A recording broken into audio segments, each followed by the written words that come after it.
ọlọ́run ṣe kẹ́ni kò lè bí ti fáwọn ajáde. Gbogbo fáwọn Yorùbá ní sọ̀rọ̀ lù wọ́n bó ń lọ. Gbogbo fáwọn Yorùbá ní sọ̀rọ̀ lù wọ́n bó ń lọ. Ó yá láwọn ajáde ní wa. Láwọn olúwa. Láwọn olúwa.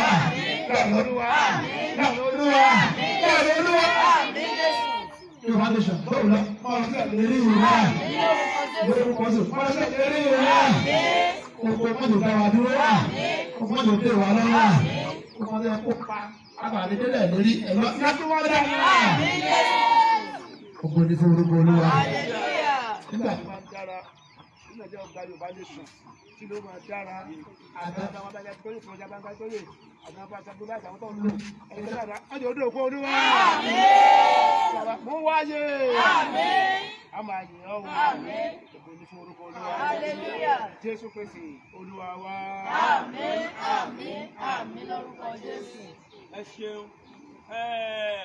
Yeah, please, bros. Hello, just come like this, so that our now. Ohun tá à ń sọ fún gbogbo àgbáláyé ni wípé ọmọ Yorùbá ni wá. Ohun tá à ń sọ ni pé orílẹ̀-èdè Yorùbá la jẹ́. Ohun tá à ń sọ ni wípé 1914 amalgamation ó ti expire ní 2014. Nínú dọ́kúmẹ̀ntì ọ̀dẹ̀ ti wà ń bẹ̀ pé tí ò bá tẹ́ wa lọ́rùn mọ́ oníkálukú lè máa padà síbi tán ti wá kán tó so wá papọ̀ mọ́ Ìgbò àti Haúsá. So à ń láyọ̀ láti sọ fún wa gbogbo àgbáyé pé gbogbo ọmọ Yorùbá ń sọ wípé our national interest, quest and goal is Yorùbá nation. Káàkiri gbogbo àgbáláyé. So Yorùbá nation we go. No, Yorùbá nation we want. Orílẹ̀-èdè Yorùbá la ṣe kí ni o? La fẹ́. Ok, mo ti ń sọ èdè Gẹ̀ẹ́sì ẹ̀ má bínú. Orílẹ̀-èdè Yorùbá nation la ṣe kí ni o? Ẹ jẹ́ ká sọ dáadáa, orílẹ̀-èdè Yorùbá la fẹ́. Yorùbá nation no going back. Yorùbá nation no going back. Yorùbá nation no going back. Tí n bá ti wá sọ pé yọ̀ǹkà ẹ ní àlàáfíà fún orílẹ̀-èdè Yorùbá. Tí n bá tún sọ pé yọ̀ǹkà ẹ rí Yorùbá Nation Christian Association abbreviation ni yọ̀ǹkà. So tí n bá ti wá sọ yẹn torí òun la máa fi ìlú lóòtẹ̀ á sọ pé àlàáfíà fún ilẹ̀ Yorùbá fún orílẹ̀-èdè Yorùbá á tún wá sọ pé tí n bá tún wá sọ pé yọ̀ǹkà lẹ́lẹ́kejì á sọ pé Olódùmarè ìsàwà àwọn ní agbára wa. Praise God. Hallelujah. Ó ní agbára wa. So nípa oore ọ̀fẹ́ Ọlọ́run àwa ọmọ Yorùbá a ti ṣetán à ń sọ fún gbogbo àgbáyé we are telling the whole world that Yorùbá nation we want. 1914 amalgamation has expired in 2014.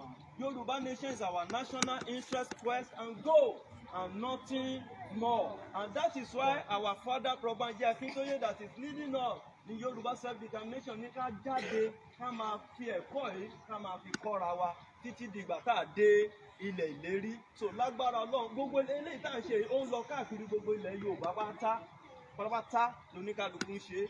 A sì ṣe kan ní kinní lánàá Òṣòdì side lánàá.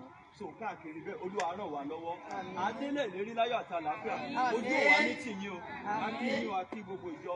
Yorùbá nation no going back. Yorùbá nation no going back. Yorùbá nation no going back. Jọ́ǹkà mò ń bọ̀ sà. Àá tún wá sọ pé tí n bá tún sọ pé Yorùbá nation àá tún sọ pé now.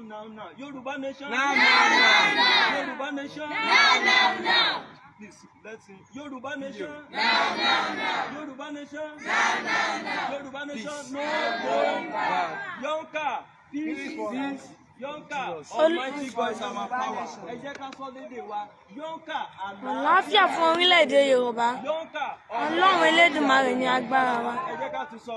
Yọ̀ǹkà àlàáfíà fún orílẹ̀-èdè Yorùbá. Yọ̀ǹkà Ọlọ́run Elédùmarè ní agbára wa. Ẹ jẹ́ ká pàtẹ́wọ́. Ẹ jẹ́ ká ju àsíá wa yẹn sókè báyìí. Ẹ jẹ́ ká jù sókè yẹn ṣe. Bóyá résítọ̀. Ẹ jẹ́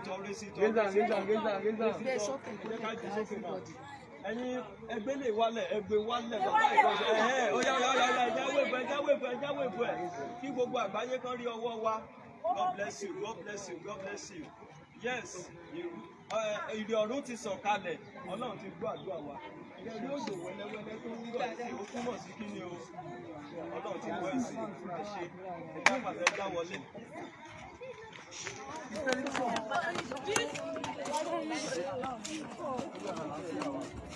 Ń ṣe dáadáa.